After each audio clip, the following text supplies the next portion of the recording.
Hey, hi.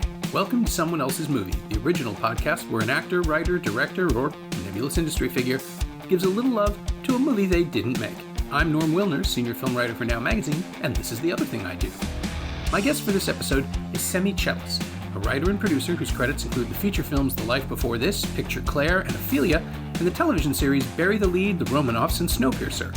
Her work on The 11th Hour scored 3 Gemini Awards, and she earned 6 Emmy nominations for her work on Mad Men.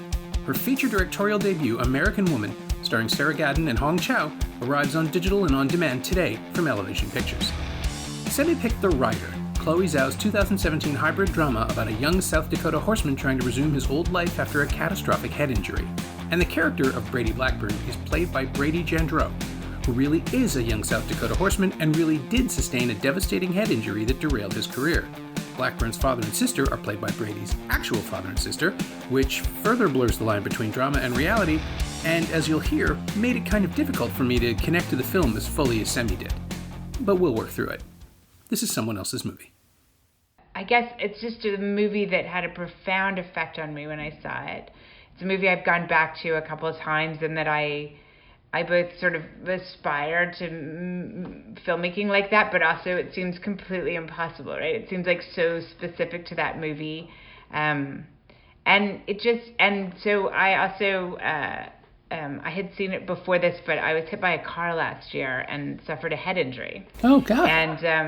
And it brought me back to that movie after having my own head injury, which is not as bad as Brady's in the movie, but definitely threw me into that very existential crisis about how I would continue my work and continue my life, but also made me loopy in the way that a head injury can. It was on my mind, and I think it's a beautiful movie, and not enough people have seen it, so it sprang to mind. I'm glad you chose it. I didn't realize there was quite so much relevance to your own situation. You're okay? You've recovered? Yeah, I've recovered, and American Woman, my movie, premiered at the Tribeca Film Festival, and I was hit by a car the night before the premiere in New York. I mean, I'm laughing, but it was, after years of work on this thing, and then leading all up to this moment of first getting to share it with the world, and then being completely blindsided. I was on a crosswalk on the light, and a car just flew through the light and hit me. Anyway, so that's why, that it's such a perfect movie that I want to talk about it all the time. And as I said, so many people have celebrated it. And I saw actually that it was one of Obama's favorite movies of all time, apparently, President Obama. But I still talk about it to everyone that I can, buttonhole, because not enough people have seen it. It's true, and I have to admit, I was not a big fan of it. I liked it, but I'm always concerned that in these, in films shot with non-professional actors, which require them to confront their own lives, their own injuries, their own shortcomings, like Soderbergh does it in Bubble. It's not new to the writer, but Chloé Zhao does it very, very specifically with this and with Songs My Brother Taught Me.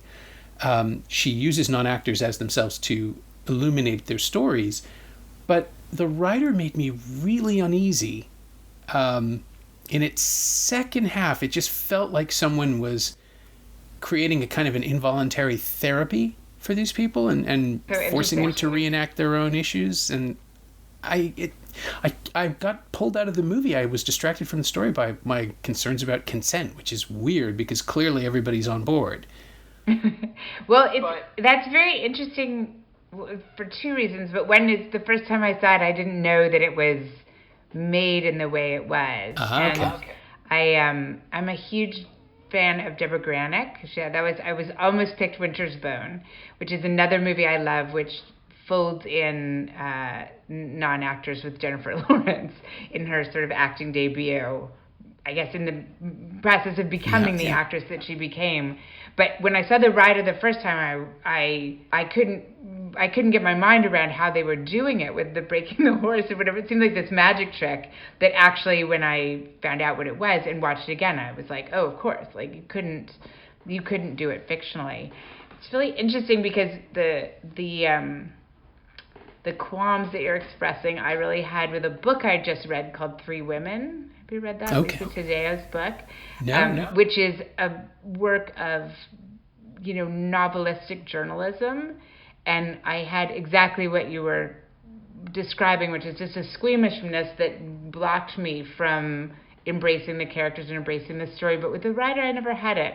And it's interesting. I just don't. I mean, I think that it's got a kind of there's an empathy at the core of the movie to me that for me it's a movie about empathy. And when you watch Brady, the main character, when you watch him break horses, which right there is a problematic idea, right? You're breaking wild horses, and the whole point is to mount them and ride them, and but when you see him do it and you actually see it play out in the movie, the way that he connects with the characters and the sort of quiet respect that he gives them, and for me that infused the filmmaking in some way. But again, it's problematic for sure. And that's what's a little bit exciting about it too. I mean, the whole world of that rodeo culture is very problematic at some level. I grew up in Calgary going to the Stampede, Sure. When I was little, and even when I was little, I was like, this does not seem right. But yeah, there's something, and the discomfort of that in the movie is part of what I like about it. Weirdly, is that it gets too close to the bone somehow. There is the sense that we're seeing something vestigial, both in the culture of the rodeo and also in Brady's kind of interaction with his past self. That's the thing that I'm fascinated by and that I cannot imagine he could have been comfortable with. That was the thing that pulled at me and constantly. It's like the whole movie is about someone who's coping with the reality that he can't be the person he was, and that his presence, his persona, all have to be completely not rebuilt but reevaluated. They've already, he's already lost himself. And so we're watching him go through these motions of kind of muscle memory that he can't really control anymore. His speech isn't under his full command. His body doesn't want to do what he wants it to do. And he's still going forward at a pace that no one else can keep up with, or rather that he can't keep up with anyone else's pace. And it's tragic. It's deeply, deeply tragic. And this sort of lament for his lost self, just, I don't know. I watched it a second time and I was really able to sort of put my own reservations aside and just watch what's happening. But it still feels like if there's any direction, it's got to be just intuitive. She's just following him. Well, though, I would say that's part of what I like about it, and that's very true of Deborah Granick's work as well, and others, but, Leave No Trace and Winter's Bone were also movies that I thought a lot about.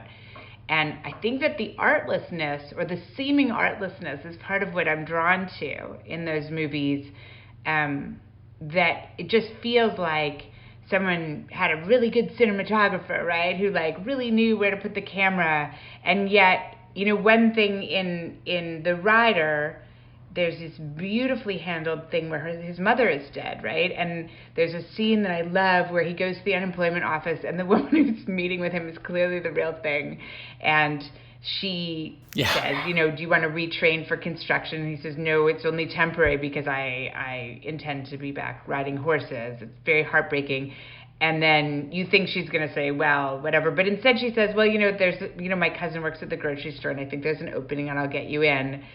And literally, this is the whole scene. I'm basically doing it verbatim. And then he says thanks, and he starts to walk out, and she goes, you look just like your mother. I was with her in high school. She was awesome. And it's really poignant, and it's really heartbreaking, and you suddenly understand his relationship with his dad and the protectiveness he has around his sister, of this awesome mother who's lost. Well, so his real mother isn't dead. In real life, that guy's mother is alive, and she's actually an extra in the movie. Okay. So, just for example, right? So then you're like, okay, well, wait a second, Chloé Zhao. What are you doing, actually, right? Because she is creating a narrative around that. And why should it matter that the character's mother is dead. Why did she stick that in there? It's very much like in Leave No Trace, which is another movie that I love, and a book that I love, and quite different in some ways from the book. When I was editing my own movie, I was like, oh, I should have just written a movie like Leave No Trace, where it just is a straight story. It just starts, it unfolds. It's very like quiet and event based. And then someone told me that they edited for like twice as long as I did, that it had been in all these different forms, you know, that there'd been different sort of characters as the main character, which blew my mind. But again, it's that I love movies where the art so disappears that you somehow are tricked, even though we know from movies, right? We're still tricked into thinking like, oh, it's this really natural thing where, you know, Deborah Granick, Chloé Zhao, they just pick up a camera and they point it at the right thing and they're in the right place at the right time, and it just turns out amazing. That's something I just really like, love and admire, because it's hard when you work in movies and when it's your profession. It is hard to. I feel like it raises the bar for what will sweep you away in a movie. Yeah, and I don't mean to say that the cinematography isn't unconsidered, because the Rider is a beautiful film. It's just there's an awareness. Watching it the second time, I realized like there's so much dust in it. There's horsehair and there's sand and dirt, but there's texture to the space, to the air, that people move through, that people carry on them. It feels, and maybe that's part of the documentary feel, but you have to light that. You can't just capture it. It needs to be created in the frame. And so maybe that's what kept me from fully connecting the first time, the argument in my brain between real and not real. And maybe it certainly would have been better if I didn't know going in. This is why I try to know as little as possible about movies going in, even to the point of not reading books if I'm going to see an adaptation. I just want to be able to experience what's on the screen and see if that works. You know, right. Like if you need a lexicon of terms to understand the relationship between, you know, the house of this and the house of that. It's funny because the first time I saw The Rider when I was oblivious, it was because my partner, who's also a screenwriter, had like this random meeting with a producer we live in Los Angeles, and he was sent to meet in a general way with this producer who lived like out of town, and he drove out, and it was on this big ranch. And he met with her, and she was really smart, and she said, of course you've seen The Rider. And he was like, no. And he came back, and he was like, I think it's about horses, because she lived on a big horse farm. And we were like, oh, great. I was like, horse movies, love it. Black Stallion. You know, it's brought up on that. And we put it on, and we were like, what is this? I hadn't seen her first movie either. And we were just like, wait, what is this? Like, you know, even the sister, who's clearly on the spectrum, who's amazing in the movie. And so you started to question, like, is that scripted? Are they just capturing those moments? And again, in my sort of dissecting of the movie afterwards, I read that the sister, who's actually his real sister, would record her lines and play them back, and like would walk around listening to them all the time and really learn them. And so again, it seems really artless, and then it's really captured. I mean, it's true of also the best performances in any movie, right? As you start to think that person just must kind of be like that, because it can't be possible to really turn yourself into that. And I do think it's really interesting, because that sense of slight squeamishness when you're getting too close to that person's real life, and it feels almost like therapy, is when I like things best in movies, in performances always, you know? Uncomfortable psychological realism. Yeah, maybe. It's really interesting to think about it in that light. I mean, I also say, then going back to that movie after having a head injury of my own, and there is something that feels like it must be real, and therefore, I guess, possibly therapeutic or anti-therapeutic, about Brady's wonder at his own body and at his own. I mean, that the actor is so watchable and alive and talented as a screen actor. Whether or not that's what he's doing, he has the capacity that some of the best actors have to like do nothing and be incredibly moving. And you know, his hand clenches. It's like this ongoing thing is that his hand will clench and he can't undo it. And his relationship to his own hand really riveted me, because I sort of had that.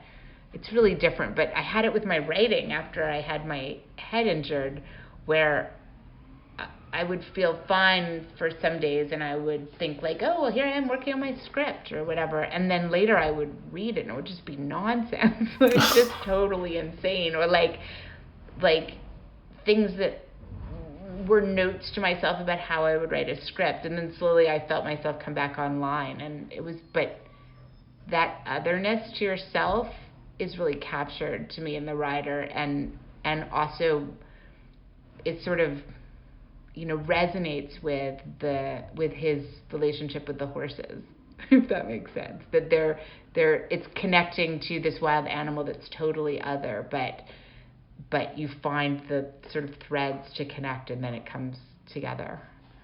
Yeah, I think that's a really good way to put it. It's about someone who is trying to break down perfection, right? I mean, these beautiful organic machines, these horses that are, you know, there is nothing better at doing the thing a horse does than a horse. For, you know, to be really basic about it. But they're just fascinating, and you know they're not as healthy as they're supposed to be. They're very delicate, but when they're running, you just look at them and think there's, like, that's the pinnacle of evolution. That's what they're supposed to do. And of freedom, right? It's like exactly what you're saying. It's like what he's taking from them is the idol of freedom and wildness, you know? And yet there's no moral question around that in the movie. There's no, you know, that's one thing that is outside of the world of the movie, is to consider whether that's the right thing to do or not. That's not what is sort of brought into the the like symbolic language of the movie. Yeah, I would say Zhao's thing has always been to, I mean, I'm looking up my own review just because I remember that it took forever for me to figure out how to phrase it, so it's just easier for me to just quote myself. But it's about both this and Songs My Brothers Taught Me are films that examine masculinity and self-image in the modern West, and they don't question the characters are led to question it, but the movie simply accepts that this is the way things are and lets us decide whether that's a good thing or not. And that's something I really respect about her, is that she really doesn't, there's no scene where he says, oh, you know, I have to do this for these reasons. And there's no scene where anyone else, his dad never really applies any pressure. His dad seems genuinely concerned, and it's not cruel that Brady is forcing himself to do this, or it's not perceived as cruel by anybody else. People are sorry for him, but they also seem to understand that this is what he needs to do. There's that one wonderful male bonding scene where his friends take him out for the sort of first time since the injury, and they're sitting around the fire drinking, and then this one guy says, like, you got to be careful, too many people give up being a cowboy, and you got to get back on the horse and not be scared. And you think, like, your first reaction is, well, he's really goading him, and this guy's an asshole. And then, like, minutes later, he's like, you know what, I'm going to say a prayer. And then he does this prayer in the night on the prairie. And you realize, like, he's actually trying to help his friend by saying that. He's not the antagonist. He's just expressing something that they all know and sort of supporting him. It's so interesting and complex. And, like, another thing I love about the story is that the characters don't act like characters, because, you know, if you're writing a character, you would make that guy the bad guy, and then he would always be a dick, right? And he would But instead, and he is later, with the sister, there's a moment or whatever, but he's not a bad guy. He's just expressing what they see, and you're right that her filmmaking sort of lives in the moral world without bringing a judgment from outside, which, I mean, this is a Chinese woman making a movie in Sioux Lakota territory in South Dakota. Like, it really is a really interesting question of where is the perch of that point of view, you know? And I read an interview with her where she said, like, you know, I'm a person who sees, you know, depictions of people like me all the time on screen that just mean nothing to, you know, that are ridiculous. And so I'm very sensitive to wanting to be, you know, to letting people portray themselves as they are. And, but again, it's like, it's it's planting your flag in authenticity, but then it's still art. It's still artful, and that's what sort of fascinates me, and it does make you a little squeamish. Like, it's like, is that okay? Like, is that okay that she's in there making a movie? Well, no one else is making a movie about these people, right? Yeah.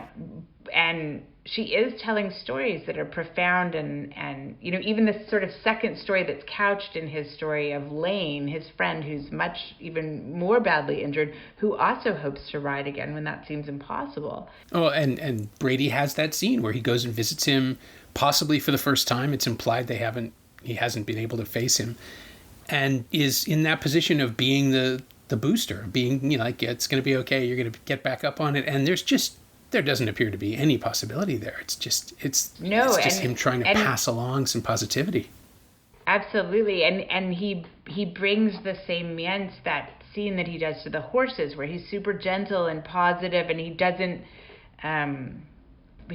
hold himself at a distance. He just goes right up to his friend. He like hugs him. He's talking to him, even though the friend can't get his head around to look at him. And so again, you ask, well, is that raising questions about when he does this with the horses? But then you realize, no, it's just part of that his way of approaching the world in some way. It's really difficult to talk about, even in the same way, right? It's like, yeah. It's hard to know what to make of it almost. And that was, my experience of watching the movie the first time was like, what? But just to randomly, but in Winter's Bone, which I also love, and which sort of blends, as I said, blends actors and non-actors together. Or maybe they're all non-actors and Jennifer Lawrence just became a giant movie star. Yeah. Oh, well, she, this is the thing everybody forgets. She'd already done like a year of a sitcom. Oh, really? When she did that movie. I did forget that. I know. Well, but there's one scene where she's desperate for money, and she goes to try to maybe sign up for the army because she's seen a recruiting poster that you get $40,000. Right, yeah.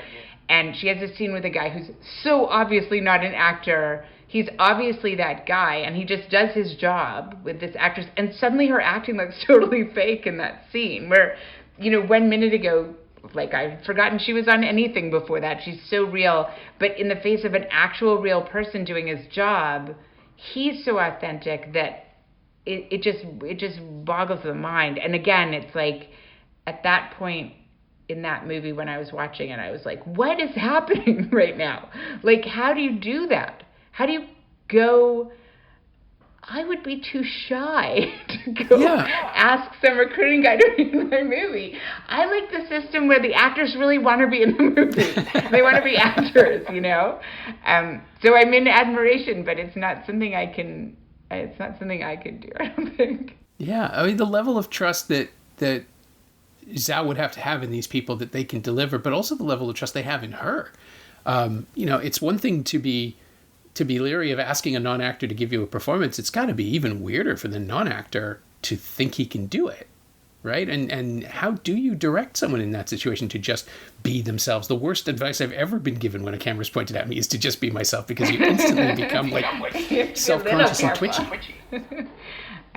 It's interesting though, because she knew Brady when she was making her first movie before his accident, and I saw a panel that they did where he said that he saw how much trust she built and gave over the course of her first movie to that community, and he thought, if she can make that leap, then I can make this leap. I shouldn't have looked it up, but the other thing that's really beautifully done with the movie is the editing. It's just incredible, and something that I really wonder how.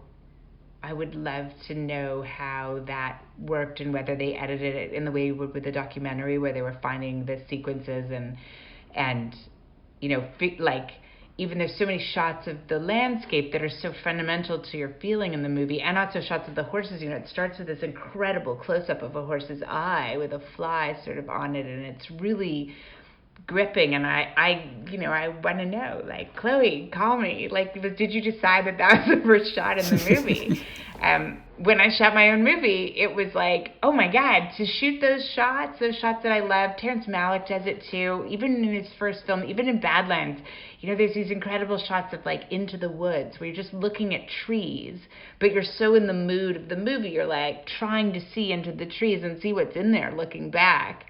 And and you have to think of that when you're on set. It doesn't come easy, you know, you're always racing the clock and you're trying to get the scene under, you know, in the can, and you turning your camera around and pointing it into the trees doesn't necessarily come naturally to me.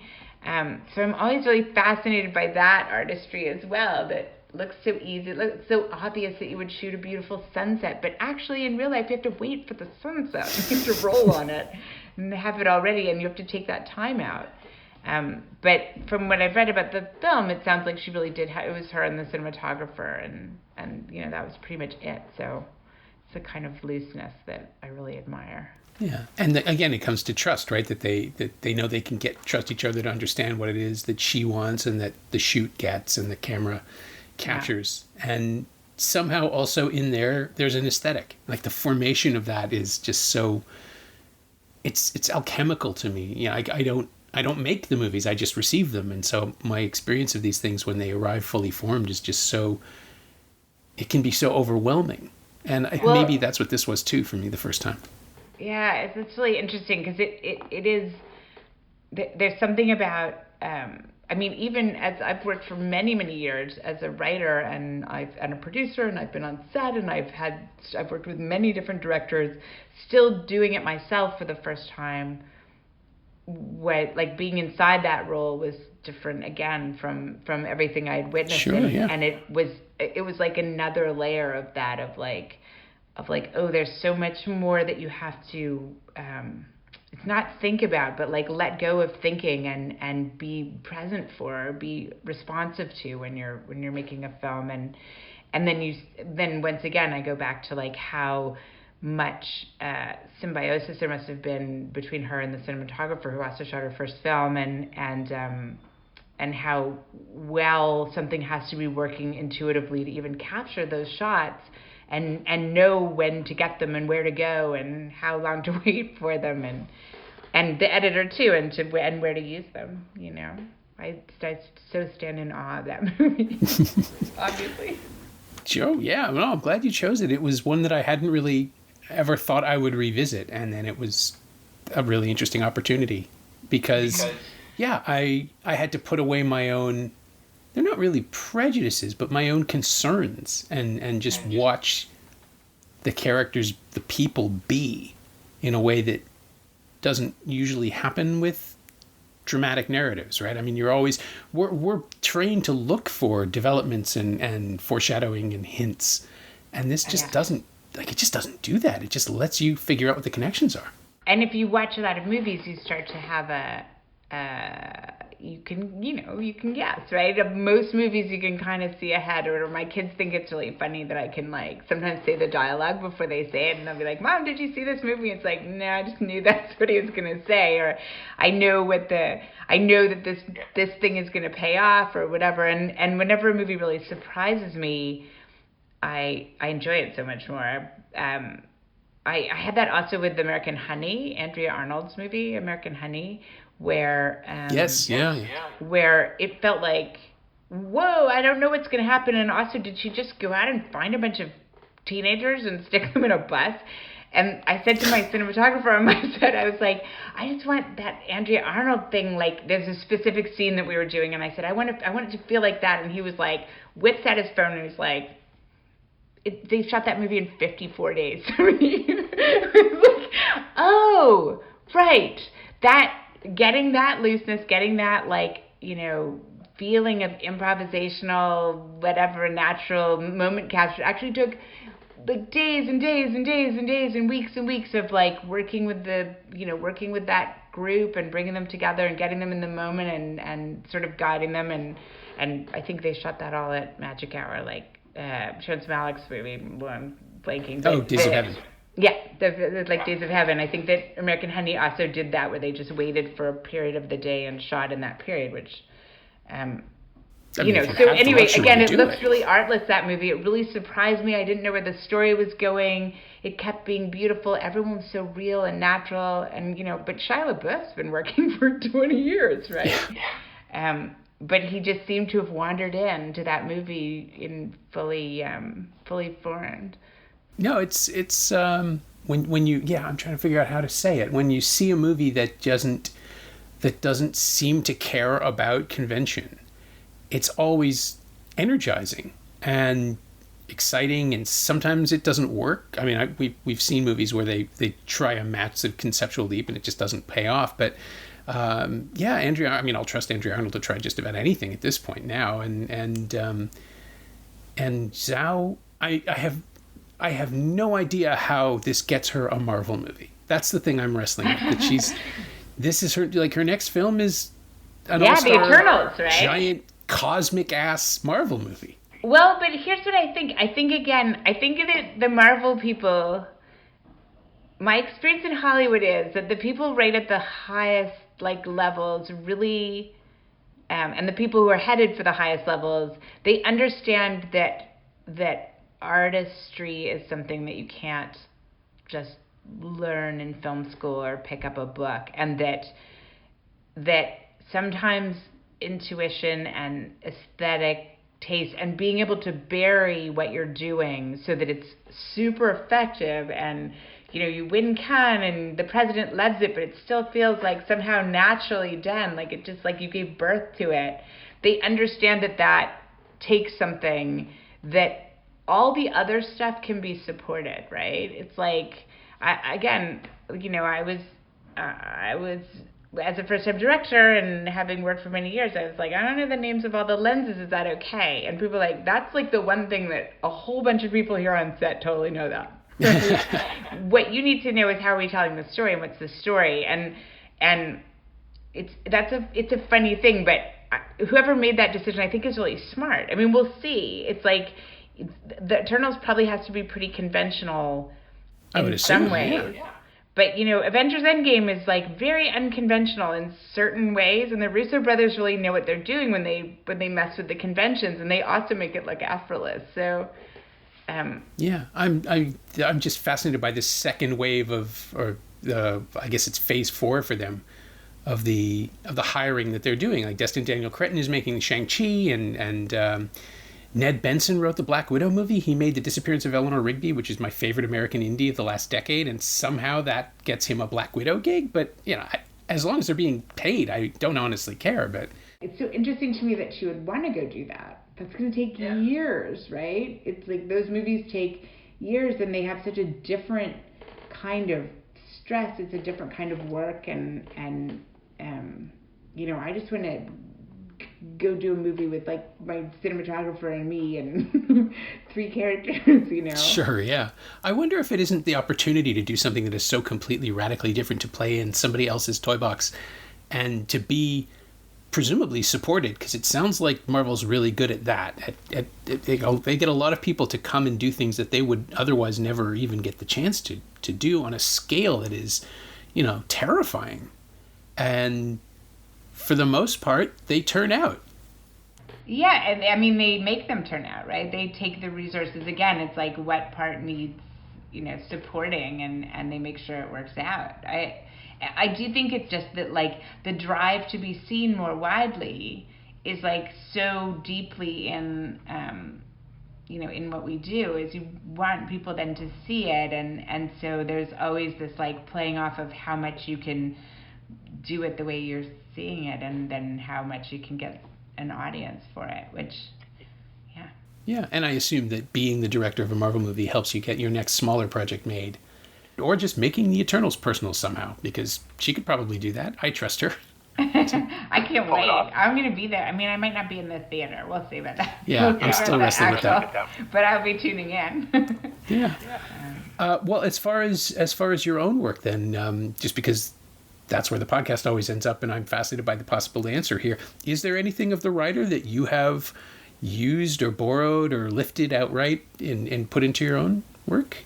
I didn't see it in time, or I would have thrown it all over the place.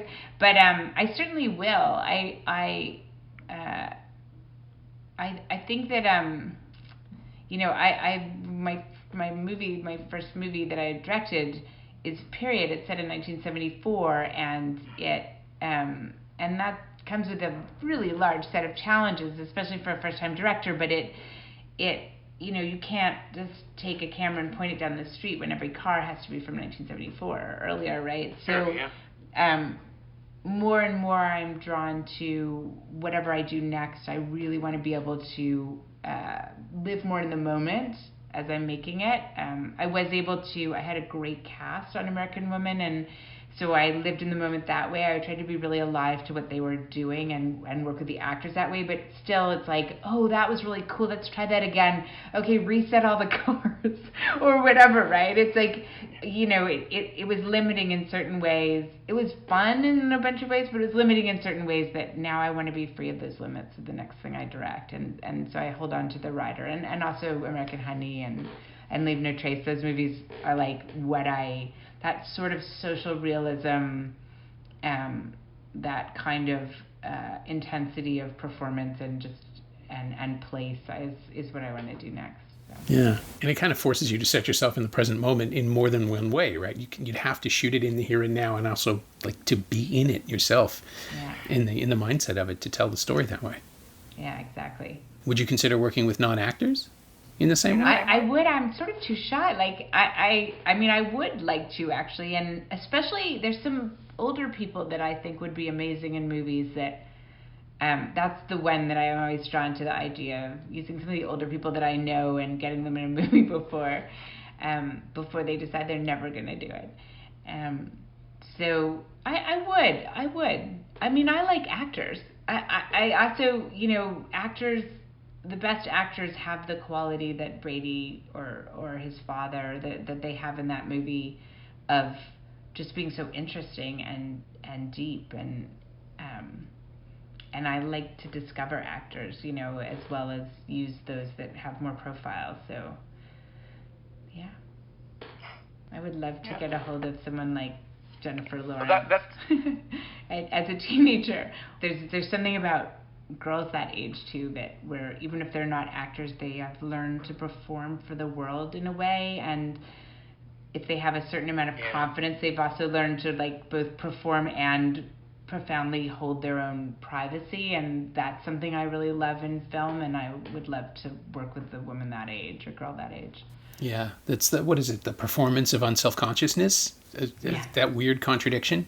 Yeah, you see it every now and then, and it really is just like. Yeah, stunning. Jodie Foster had that, Taxi Driver, Jodie Foster, and Emma Stone had it in the beginning. I think just that instant, natural liveliness. Yeah, exactly, and that sort of like there's something about the like unlearned. Even Meryl Streep, who's obviously Meryl Streep, but in Kramer versus Kramer, when she was quite young and starting out, she also had this really sort of natural privacy and public thing that was merged that I've always been really fascinated by. Yeah, that's the trick, isn't it? Figuring out how to fuse somebody's persona with their own personality and find the midpoint. Exactly. Exactly. And I know, especially in TV, which I mostly work in TV, and that's always a matter of bringing forward the real person in the actor, I think, because that's, if you're going to go for seasons and seasons and seasons, you end up really needing to connect with something that's real in the actor, just the way that you work. It's much harder to, I think, put on a character in television over time. Yeah, and that's the thing that always amazes me about halfway through the first season of anything, where you can realize the writers are aiming for that synthesis because they've worked with the actor long enough to understand what they can do. And then you see in the second season where everybody's fully formed on a really good show, it just snaps together that way. Again, it's alchemy. It's something I don't understand, but I'm perfectly happy to watch. It's very much a fad, very much the way right now to complete all the writing of things that go on TV before you shoot them, especially because orders are getting shorter and people don't want to shoot pilots, and if there's big cast attached, it's better to like finish it and then. But I always, having started out in like network TV and back in the day. Yeah. But I always loved the thing where you started shooting after you had a few scripts and then you're like running to catch up, but you're also discovering the chemistry and the actors that you've cast, and you get to use them in the way you're talking about, which is less and less now in series television because of the way. In cable television. Which is I can tell. I'm absolutely aware of that watching a few of these new shows. It's just like, this was all done and locked before you got to know each other. You can just sort of see, people with chemistry that's unexpected. And the whole, the example I always come back with is from Community, where Donald Glover and Chevy Chase were supposed to be the buddies. Right. And then the second he put Glover and Danny Pudi together, it's like, no, it's them. It doesn't matter that it changes everything else about their dynamics. I have to follow this wherever it leads. Yeah, it is, that's, and in anything making it, you have that, I had it in a movie of discovering the cast as we shot, so, it wasn't, I was sometimes rewriting the script, but it wasn't as much about the script as just like being, knowing going in, here's some dynamics that I really want to find and use and like explore with the camera as the cast sort of works together and gets to know each other, and then. But then when you come to the editing room, of course you've shot it all out of order. But it's still fun to make those discoveries and try to be alive to it. Again, it's another way of being present in the movie, I think. That's the funnest part of filmmaking to me. Yeah. Even if you don't use it, it's happened. You still have it. Yeah. In the toolbox. I think I'm very process oriented in my writing and my work. Always, I'm like.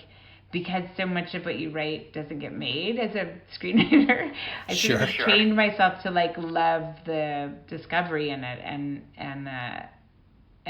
even if it's not the outcome. My thanks to Semi Chellas, whose first feature, American Woman, is available now on digital and on demand. Thanks also to Kate Parks. She knows what she did. You can find Semi on Twitter at Semi Chellas, all one word, although she rarely tweets. And you can find The Rider on Blu-ray and DVD from Sony Pictures Home Entertainment.